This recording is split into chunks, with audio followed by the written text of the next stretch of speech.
Good morning, everybody. Welcome to Exploring Economic Development with MEDC. We're here for episode 12 with Greg Bunn from MassHire. We're really excited to be back, and happy Wednesday.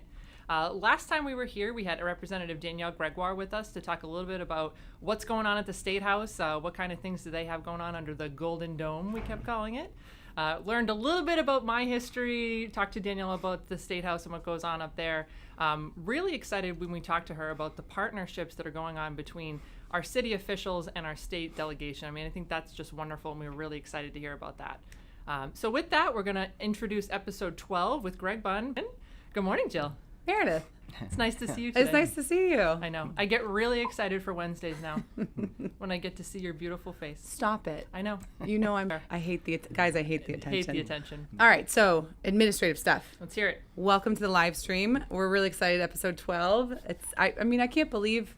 I know. You had to really sell me on doing this podcast, but it's been really fun. Yeah. So our favorite, I don't know if we should say favorites. Ooh. One of our top involved participants. Absolutely. Okay. Spencer saying good morning to my favorite podcast. We love you, Spencer. He called us his favorite, so. Fair's fair. Fair's fair. Fair's fair. So welcome.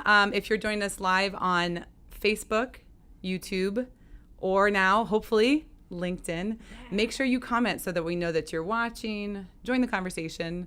This is going to be a really interesting topic that we're talking about that I think affects everyone. Absolutely. So join the conversation. We'd love that. And then if you're watching this on the replay on those platforms or at WMCT, Marlboro's local cable access channel, who's really killing it on social media right now. They really are.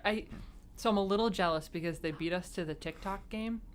So I think we're going to have to join them on TikTok. Oh, yeah. It is on. You just wait. Spencer? Mm-hmm. So I'm getting a little distracted, but good morning to everyone. Let us know if you have any questions or comments. Our email address is there. Our phone number is up there for you guys. Join the conversation. Absolutely. All right. Okay, so with that, I want to introduce Greg Bunn from MassHire. Yeah. Good morning, Greg. Good morning. Thank you for having me. Absolutely. Thank you for being here with us. A little hurt, though, that I wasn't the guest for show number 1, but that's okay. Number 12 is fine. Yeah. I think it was just... So we didn't have guests on show number 1. Okay. We were Okay. like inching into it. It was a little convincing for me to do this. Yeah. But it's been great. Yeah. So we're really happy to have you for episode 12, which is awesome. And we're now on LinkedIn. And so we're really, getting going. Yeah. But I'm excited to have you today because we're going to talk about a topic that I think is really important to talk about in today's climate. We talked a little bit last week to Representative Gregoire about kind of unemployment and how people get in touch with their representative if they had an issue. One of the big takeaways from the episode was don't wait to reach out. Right. If you have a problem, let us know before it becomes a bigger problem and we can try to help and step in. Exactly. So that kind of made us think, why don't we have you come on to the podcast to talk a little bit about what's going on. We'll get into it, but obviously COVID has presented its own challenges and opportunities in this, I guess, in this field, in this realm. But before we get into that, can you tell us about MassHire? Sure. So I'm Greg Bunn. I'm the executive director of the MassHire Metro Southwest Workforce Board, and we are one of 16 different workforce boards across the state. People may not know that we're actually federally funded by an act called the Workforce Innovation and Opportunity Act.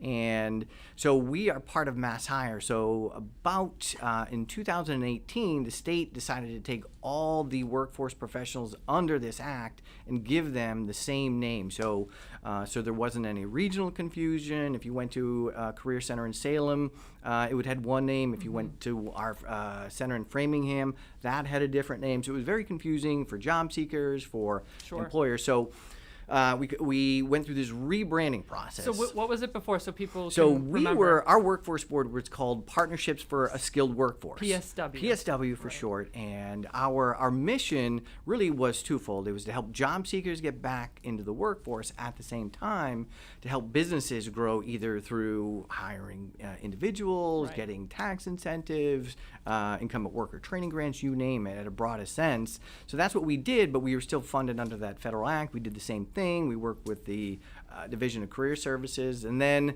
MassHire came along, and then everybody's under that moniker. Same all the umbrella. workforce boards, all the career centers have that same name.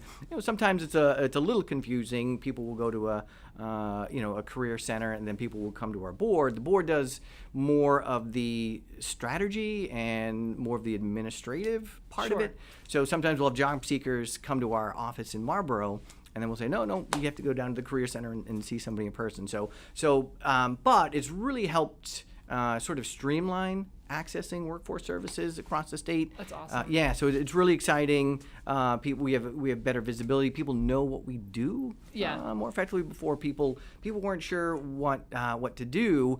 People thought of the career centers as the old unemployment office, Right. which doesn't exist anymore. There's no such thing as you an can't unemployment. walk into the unemployment You can't. office. No, all unemployment is literally done online right now. What we do is help folks who are out of work get back in the workforce through training, through job readiness workshops, resume writing workshops, things like that. So one of the biggest things we hear when the mayor and I go out and talk to companies about how do we retention, how do we keep you here? You know, attraction's a big piece of it, but once you get them here, how do you keep them here? Yeah. And it always comes back to the employees and being able to find the talent. And, that's why we work really closely with the schools and trying to build that pipeline. And so you guys are able to play a huge role in that. We do. Yeah, we try to. Yeah. Absolutely. Yeah. Yeah. And I'm really glad you said that, because we would love more, town administrators, mayors to reach out to us. Yeah. If you are having trouble bringing a company in or retaining an employer, because of workforce issues, we can help with that. We have a huge database where we can post jobs.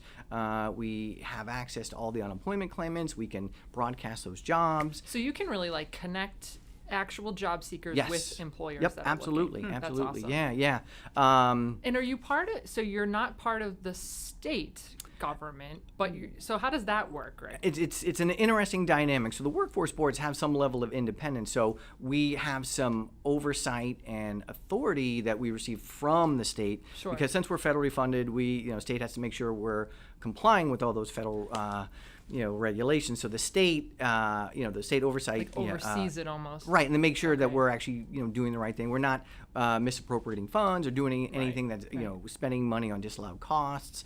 But in terms of direction and control, really at the heart of it is our workforce board members, who are made up of business community members locally. We cover 43 cities and towns, so we tried to Wait a minute, go back to that. Cover what? 43 cities and towns. I always like to brag. We have the biggest workforce area out of better all or worse, the right? 16 workforce boards. Yeah, we cover 43 cities and towns. So what is this, where do you cover? I'm sure it's big. We need a map. I was going to say, can you queue up a map? No, so we're way up north. I think we cover Littleton up north, all the way down to Foxborough. Wow. Really in the metro area, we cover Waltham, Newton, Brookline. So are there any other boards that have, so to me, the challenges and the opportunities in those different, Foxborough to Marlboro, are different, right? I mean, similar but different. Are there any other of the 16 boards that have that wide of a, or is it you guys take the cake? I'd like to say we take the cake. We do, and it's just because, so we have just as many. We have the largest labor force. So our labor force is roughly, we have about 550,000 people who are either working or they're unemployed, but they're actually looking for work. And that's comparable. So I guess compared to Boston, who has about 300,000. So we have a lot more people. The challenge for us is they're spread out over those 43 cities and communities. So we need a really bigger physical footprint to be able to actually serve all those folks and businesses as well. So it's a challenge, and really we try to concentrate in 4 major areas. Here in Marlboro, we have our board offices. Which we're so lucky to have you guys here. Right, it's nice and right down the street. A little preferential treatment. Maybe. Yeah. Well, I heard Vin Bin, and that's all you had to say to me, so I was here. That's how we live. The employers, that's another piece of it. It's the smell amenities of bacon at 11 goes o'clock through every day. If you didn't know, we're right above the Vin Bin in downtown Marlboro. So I plan on walking out of this interview downstairs, getting my grandma's meatballs, panini, and look at that! Shout out to the Vin Bin. I love it. Right. I love it. Which I think they're also hiring. So hey, right? Another shout. That's awesome. All right, so you guys are over on Lakeside Drive. We're on Lakeside Ave, right off of 495. But people don't come in and visit you there, right? No, They're and more at again, the we career centers. I guess we do more of the boring stuff, the board meetings and the strategy and planning. But really, for folks receiving services, we have two major areas. Our walk-in center is in Framingham, and then we just started. After we're going through the pandemic, we just started opening up our office to appointment only. So everything that we did in person, we shifted to a virtual platform. So we have that center there, and then we have another center in Norwood. Okay. And then the other hotspot area we want to really try to focus in on is Waltham and that Newton area. That's so mind-boggling. So like Waltham Newton is so different. Yep. Different, similar but Yeah. different, right? Yep, different needs, different critical industries that support the economy, different businesses, but You guys really have your work cut out for you. well, luckily we have good board members, so I'm really thankful. We have good representation from the business community because everything we do is taxpayer funded, and then getting input from these businesses on how we spend that money is really important. So we can be good stewards of that money and spend it on. How many board members do you have? We get about 22 board members. Okay. We're always looking for new board members. Awesome, So okay. if I can do a plug, if you run a business, Wait. Let me set you up. Ready? Look right in that camera and give the biggest plug, anything you want. Go ahead. If you run a business in any of our 43 cities and towns, we would love to have you on our workforce board. You can find me at gbunn@masshiremsw.com. And we'll make sure to link that below. That's awesome, Greg. But honestly, I just wish more employers knew this is Got a way. involved. I mean, since they're paying for this, in either through their tax dollars or contributions they have to make to the workforce training fund, have some say and let us know what should we train people in, what initiatives, especially for our youth programs too, which is one of our biggest initiatives. What do we want to make sure we're teaching these young people as we create these new talent pipelines? All right, so you brought it up. So the youth program. Now, we saw you in Marlboro, what was it, 2 weeks ago? Yeah, I this have I had 3 or 4 ice cream sandwiches, I admit. All right, so Greg, I have Where is to this going? tell you a funny story. So I want you to tell us a little bit about the Youth Works program. Okay. But Yeah. before you get into that, I have to tell you, you were at the barbecue Yes. for the city employee barbecue. I think we have a picture of it. Yeah. You walked by me and my team. Yep. And I'm not kidding. Really? I said Didn't to even my know. team, that has to be Greg Bunn's doppelganger. Because I had not seen you in so long, Right. and I did not know it was actually you. See if I can zoom. Okay, this is not great on the fly video editing. Right. But Whoa. the last time I saw you, you did not have this COVID flow. I didn't. No, I didn't. I know. Yeah. You look great, by the way. I dig it. Thanks, But I legitimately said to Linda and Lindsay, Yeah. wow, that guy really looks like Greg Bunn. That's crazy. Yeah, it was. And it was you. Huh? So tell us about why you were here. You were with some of the students with the mayor. What's that program all Yeah, about? so that's our Youth Works program. We are really excited. Excited this year about the Youth Works program. We have about, I think, 24 students lined up. Awesome. Yeah, and it's really a summer jobs program. We run it through a model where we give the students some sort of education about some of the soft skills ahead of time. Which is so important. Yeah, and the kids don't always like it. It's a curriculum called Signal Success, and it's teaches them just etiquette and decision making and things like that, so they can perform a little better on these placements. And then after they finish up their placement, we follow up the employer and really kind of gauge where the student improved in his or her job readiness skills. So it's really structured. That's awesome. Yeah, and we've What had age? great What age partners. group is it? Generally, we focus on high school seniors. So important. But the big success of it is this the luck we've had with really good partners in the region. Yeah. I know Quest Diagnostics is hosting a few kids. Yep. Boston Scientific. That's awesome. There's a manufacturing firm, Dublé.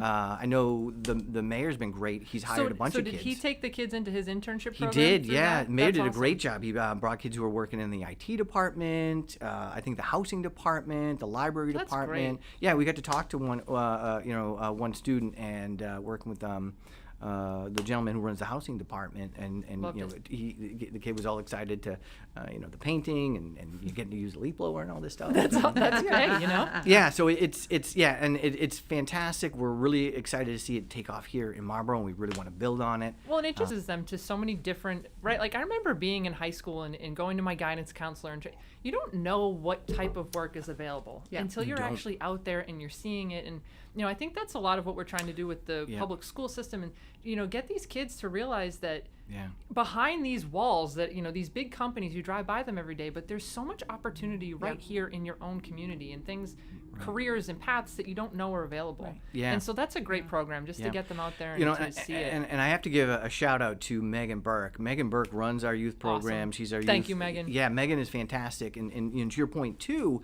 Megan does a fantastic job with the schools and the educators, giving them some tools so they can provide better guidance counseling. Because I was in the same boat when I went to high school. I know.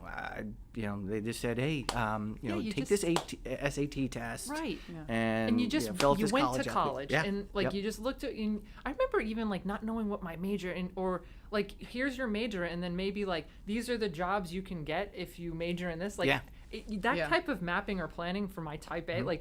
It didn't happen. We didn't do those things. So I just think this is amazing that these kind of programs little are spoiler available. alert, we want to try to roll out a program too for parents to give them a little background on labor market information, where things are going. And some of the information is boring. We try to make it a little lighter for parents, but parents, are probably a lot of the ones who are, telling their kids they should grow up to be doctors or whatever. But having them get a good sense of the labor market, what's in demand, what fields are growing, what pays what. They're big influencers of what's Exactly. going on. So yes, we want to try to give as much of this information through workshops and things like that to the students, to educators. The other program, while I'm plugging things, please.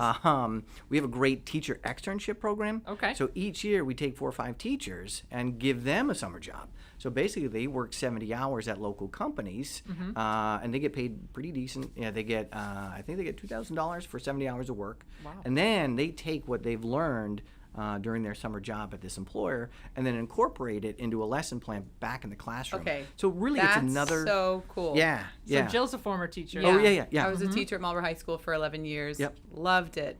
Still working in the school district now.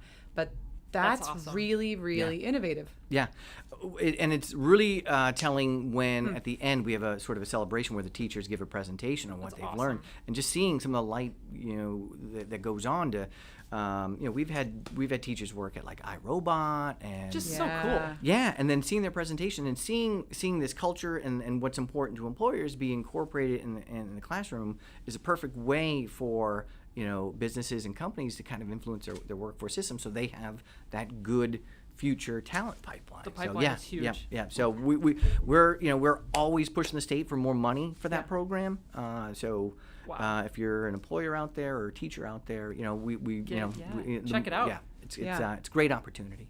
All right, we have a comment. I've got to intro. We're on a roll. Yeah. I love this. I love this. Okay, so I've got some comments here in our both on YouTube and on Facebook. So I know this gentleman. I don't actually know his real name, but his YouTube name is Blind Guy, His Wife, Their Life. Awesome, awesome YouTube channel. Cool. Seriously, check it out. Great content creator. But he's got a few comments here that I thought were really great, and thank you so much for joining us.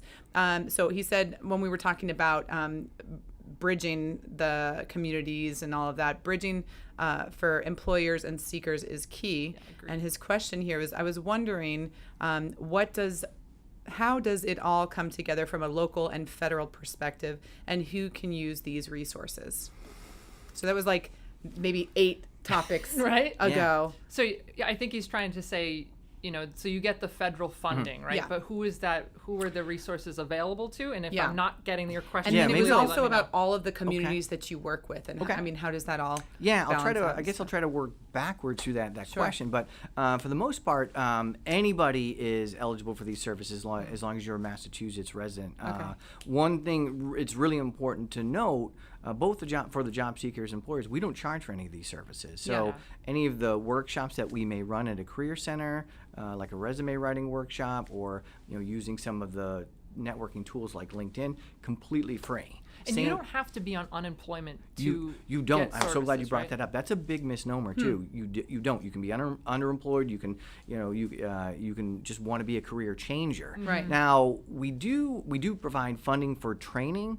So right now, in terms of trying to help people more, especially during the pandemic, we just increased our training cap up to $10,000. Wow. Yeah. So for that, though, you do have to be either a low-income adult, maybe on public assistance, or you've been laid off and you're what we would classify you as a dislocated worker. In that instance, you are potentially eligible for $10,000 worth of training. Wow. So if I can, that's one thing I can get out today. We have this money. Please come. You want to spend it? Yes.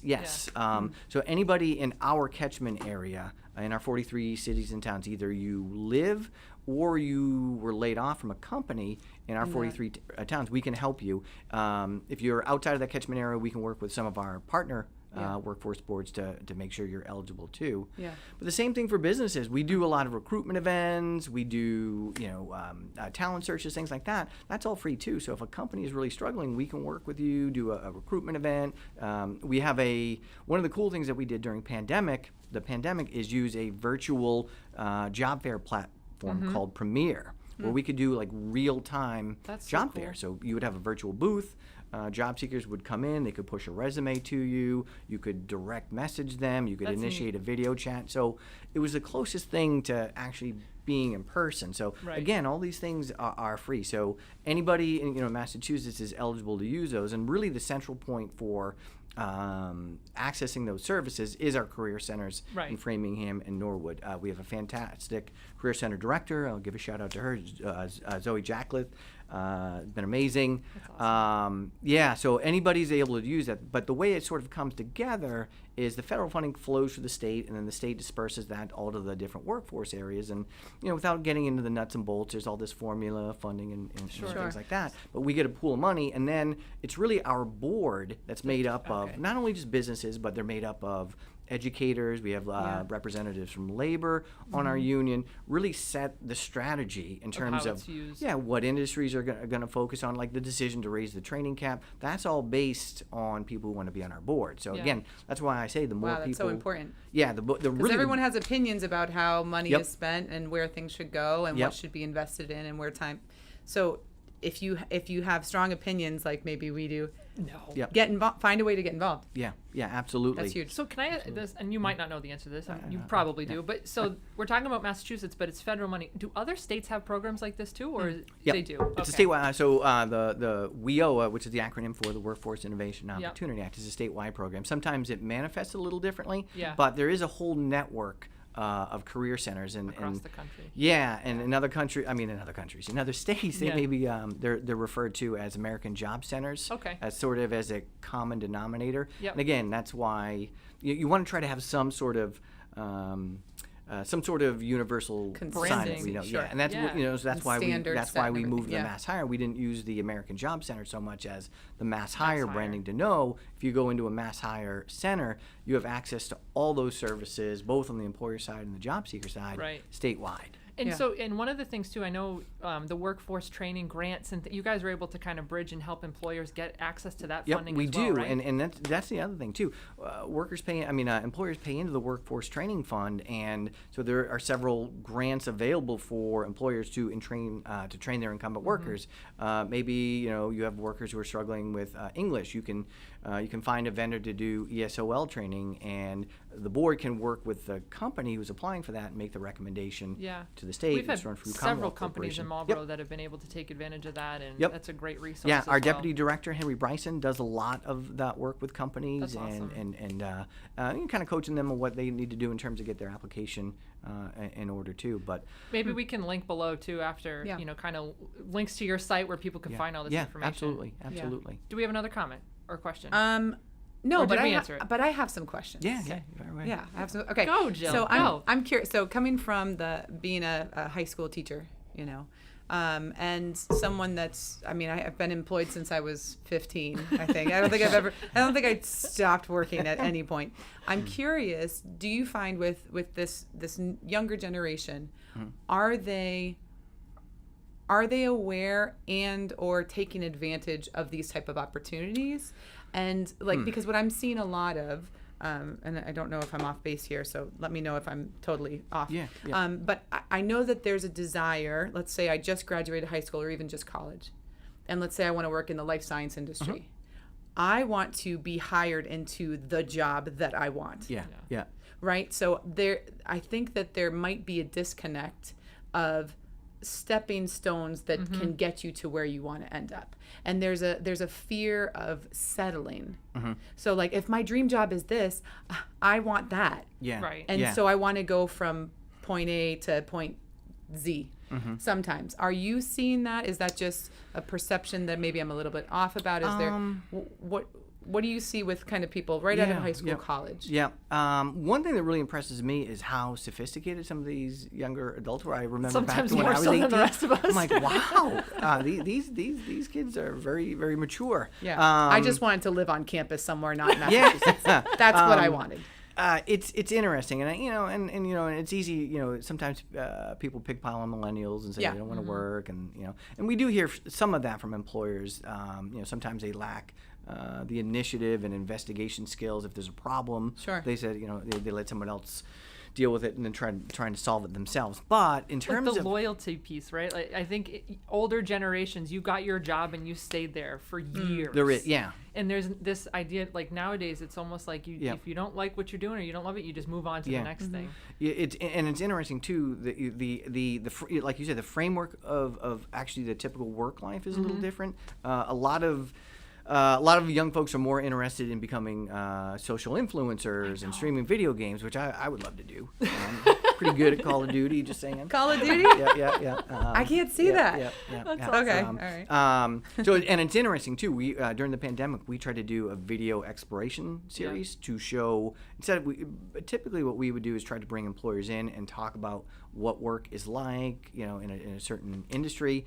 So we tried to do that all through video now, like have local community employers do like a short video, like we had. We had a real estate agent do a video. We had actually the Framingham chief of police do a video. But one of the videos that was really cool that we did was somebody who was in that sort of blogger, social influencer realm, Jerry Crobas, who is a blogger for Barstool Sports. So he did a video for us.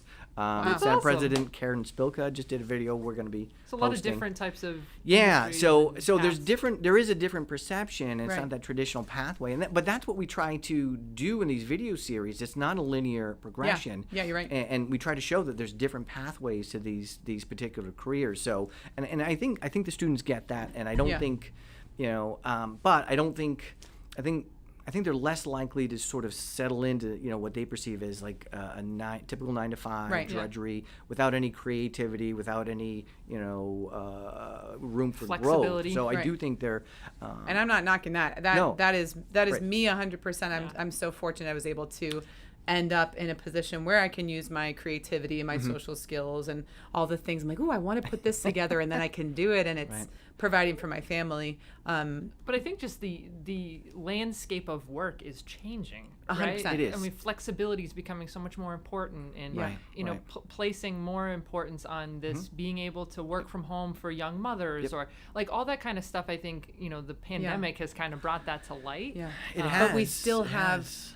jobs that are maybe not glamorous or that are so desperately needing to be filled. Right. All right, so Yeah. I'm going to jump right into Yeah. it. That is Yeah, a great yeah. segue. Yeah. So COVID, Yeah. right? Yeah. That little thing called COVID that we just went through, or still going through, whatever. I don't know. Are we post-ban? I don't know. know. I don't know if it's okay. I I know Yeah. every day seems to change. I mean, we've been so excited to see everybody kind of back at it. Things are opening up, reopening is happening. Yeah.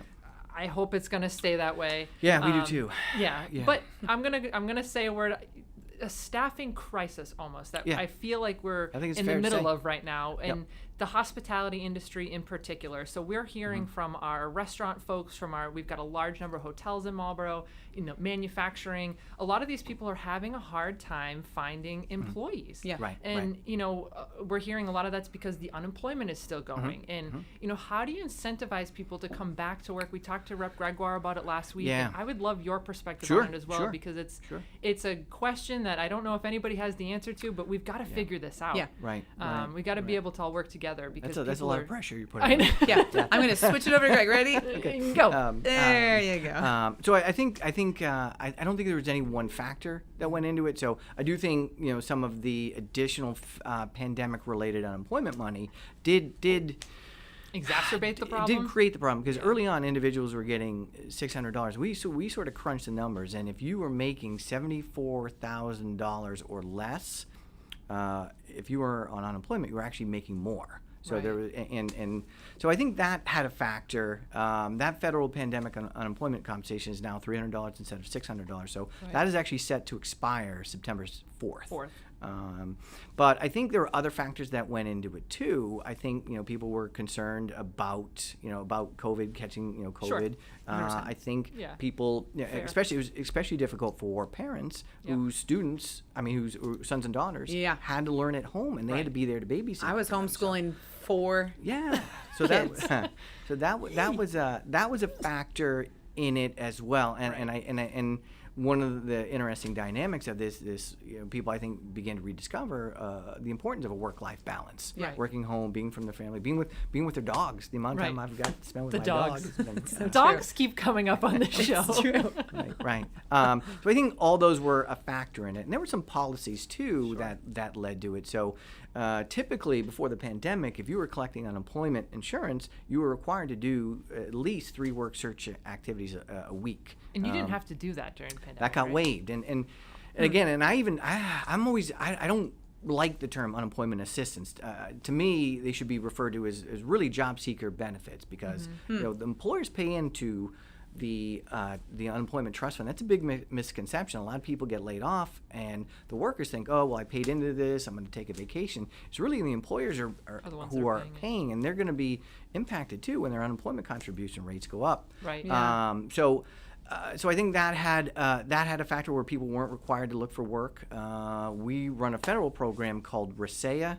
It stands for Reemployment Services and Eligibility Assessment. In a nutshell, what that means is individuals who are collecting unemployment had to come into the Career Center, go through a workshop, learn about what we do, and then follow up with a career action plan. That program got waived too. So there was really no. I mean, if you look close, it's like a perfect storm of the COVID, the policy, the additional funding. I think all those led into this. And I don't know when it's gonna. So we were talking right before the broadcast too about and then so September 4th so it's the extra money that's going away. Right. Standard unemployment you'll still be available to collect. get It'll be that additional $300 a week that will be available. And Okay. so how long? So previously, before the pandemic, there was a cap on how many weeks you could collect. Is that from a state perspective? Is that still? Yeah, I think at the height, I think you could collect wasn't it close like 12 to 80 weeks or something? Well, typical unemployment you collect for 26 weeks if there's 26 no other additional added federal extensions. But I think at the height of it, I think you could collect close to 80 weeks. 80 but weeks. again, I'd have to look at the chart side by side again. But so that some of those federal extensions are they're triggered by an unemployment rate. So right now in Massachusetts, unemployment rate is 5.1. So as that receded, those extensions rolled back, and people could collect for a shorter and shorter duration. So Well, and just for perspective, right before the pandemic, Marlboro had its lowest unemployment rate in 10, 15 years, I think it was. Yep. So things were so good right before the pandemic hit, and it's kind of crazy. It was. And typically some economists would tell you full employment is right around 3%, and we were seeing like 2 point. I think we had 2% It was like, unemployment. Wow. Shut the lights off. Our job is done. But it's getting back to that. So I think Marlboro's 4.3 right now, their unemployment rate. But there are some bright spots to be optimistic in the short term. Those work search requirements are reinstated. That RESEA program I mentioned is reinstated, so that's going to start back up again. So individuals will be coming into career centers more. Yeah. So we'll have more of a talent pool. Well, you get more of a conversation too. Exactly, and it's just it's funny. I always say that we're the best kept secret. Nobody knows half the services that we can offer folks. So the more people who come in, the better. So that's a bright spot that those policies are reinstated. In Metro Southwest, the unemployment rate actually went up, and people start to worry again. But that's actually in my opinion, I think it's a good thing because what drives that unemployment number is the whole labor force plus the unemployed people who are looking for work. That's all done through a phone survey. So when people get a call from the people doing the survey, they're asked, are you out of work are you looking for work? So those folks who say, I'm not working, but I'm not looking for work either, they don't get counted in the measure. So it makes the unemployment number actually seem a little lower. I think what we're seeing now, that's why the unemployment rate is going up a little bit in Metro Southwest, because there's more people saying, I'm out of work, but I'm looking for work. Right. Okay. So I think you're going to see. So that's. I you know. Well, and I think you guys are going to play a huge role over the next couple of months, because, and Jill, you and I have talked about this too. So now, okay, the unemployment runs out. Now people they're almost forced to go back to work. Right. But now we're going to have to retrain, right? And so it's been almost 2 years of some people not being at work. And and so I think that those types of programs that you guys have available, that's going to be key for people, I think, in the coming months. Yep, and again, we really rely on both sides. I mean, we really need employers to let us know what do we need to train people in, what new technology, what new, because I know businesses have changed the way they do things. Some are really, really wholeheartedly adopting these video platforms and using new technology that folks who are out of work may not be aware of, and so anything we can do to train people to meet those employer needs, is we're always trying to figure out that puzzle. But I do think I'm optimistic about that. I do, that the pandemic related federal unemployment money expires September 4th too, so people won't be collecting as much. And I do think just because of the summer. I mean, if you can collect unemployment during the summer, and especially if you've got kids that are out of school. I was thinking, okay, so it was around April when people were really starting to be vaccinated and be able to go back to work, but then school was going to get out in a month. So if I wasn't working and if I was the primary caretaker in my home, I would be like, real decisions. Let me ride out this summer. Let me work on our budget so that I can be home, because then where am I going to send my kids? Right.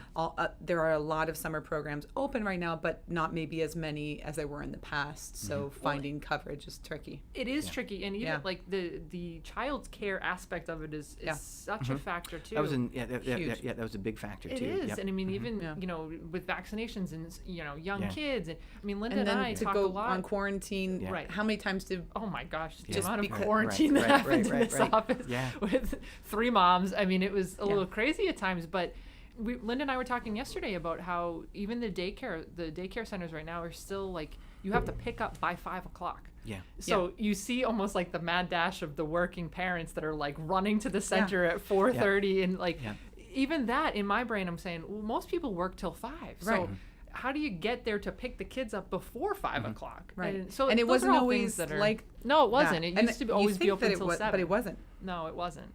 Yeah. Anyways, interesting. We're bumping up against time. This has been such a... No, we're not. We are. This has been such a great conversation. Yeah. So what else on the list? I know. I'm looking at our list of things that we really wanted to make sure we talked to you about. So we've talked a little bit about the future, what's to come, your thoughts on that. Yeah. Can you leave us with some advice, the best advice you have for either job seekers or employers, whether it's how to get in touch with you guys or just in general about what's going on in the world?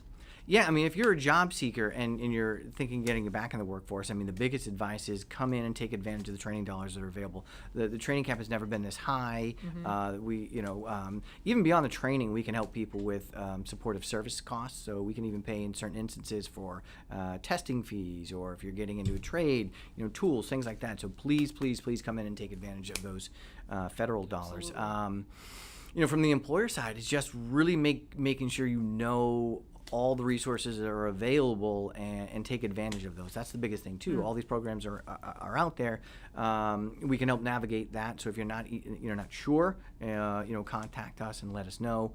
You can always find us at www.masshiremsw.com. Awesome. We'll link that below too. Those are on our Facebook and our YouTube comments.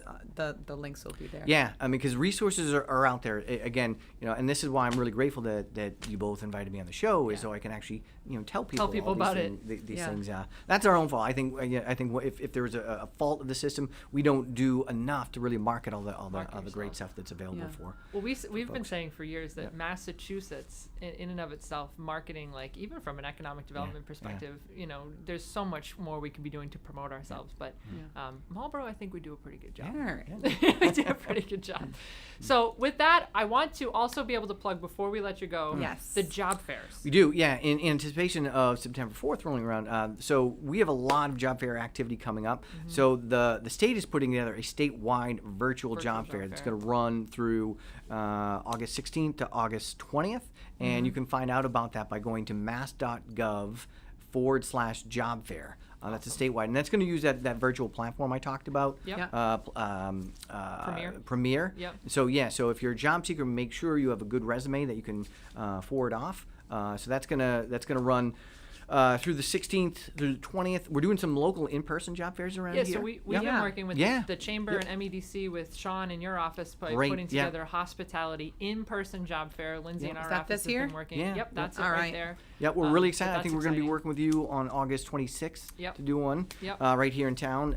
We're doing one with Neponset Chamber on August 26th, and I think we're doing one on the 24th with the Metro West Chamber. So again, you can find out more about those by contacting us through the website. Yeah, so ours is on Thursday, August 26th. I'm looking at the time, from 2 to 5 p.m. at the Holiday Inn and Suites, right on Lakeside Drive. And then we've got some other workshops, right? Some interview workshops. So that's an old one. So that one was actually from our old in-person job fairs, but MassHire was hugely helpful to us when we were doing kind of it was resume building workshops. You guys helped with kind of getting people prepared for interviews. So we really look forward to be able to bringing those back. That's a big issue. I mean, you wouldn't believe how many resumes we see that are like 7 pages long, and Well, my husband and I were just talking about this the other day. The style of resumes has changed so much too. Kind of that old like one pager with everything. It's not like that anymore. So you got to stay relevant with those youngsters. Give me one resume tip. Not that I'm looking for employment.